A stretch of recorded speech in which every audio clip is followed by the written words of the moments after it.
Okay, looking at some classic non-calculated questions that could appear on your foundation year GCSE maths exam this year. So part B, for us to work out 80 minus 6 times 2. So here, remember big maths, so do 6 times 2 first, which is 12. So we have 80 minus 12, 80 subtract 12, take away 12, we get 68. What about part C, guys? Work out minus 18 minus 14. So this trips really a lot of my students up. Okay, so start at minus 18, go 14 to the left. When you do that, you get to minus 32. Okay,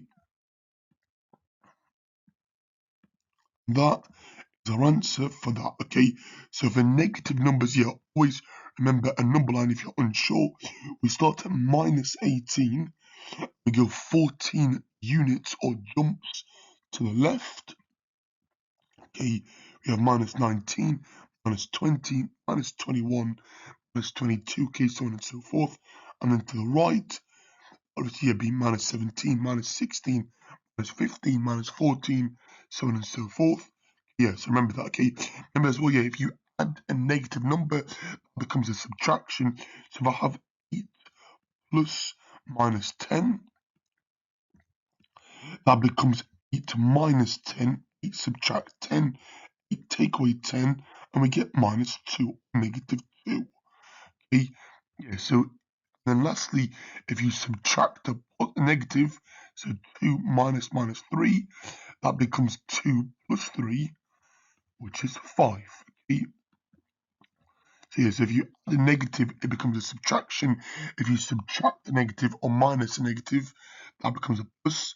Then yeah, if you subtract the positive, so like 7 minus plus 10,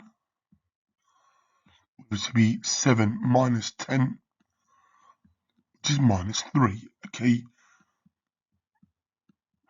So yeah, so if you add a negative number, that becomes a take away, a minus, a subtraction as the sum, as the sign.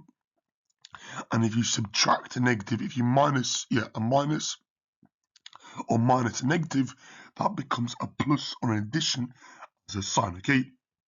And then lastly, don't forget the famous acronym BID maths, okay, order of operations, brackets, indices, division, multiplication, addition, and subtraction. Okay, now order. So we do 6 times 2 first, okay, multiply here before we subtract. Okay, so we do 6 times 2, which is 12. We do 80 minus 12, 80 take 12, 80 subtract 12, we get 68. Okay, so always remember your maths, your order of operations, brackets, indices, divide, multiply, add, and subtract, and that is the order of operations for GCSE maths. Okay, thank you.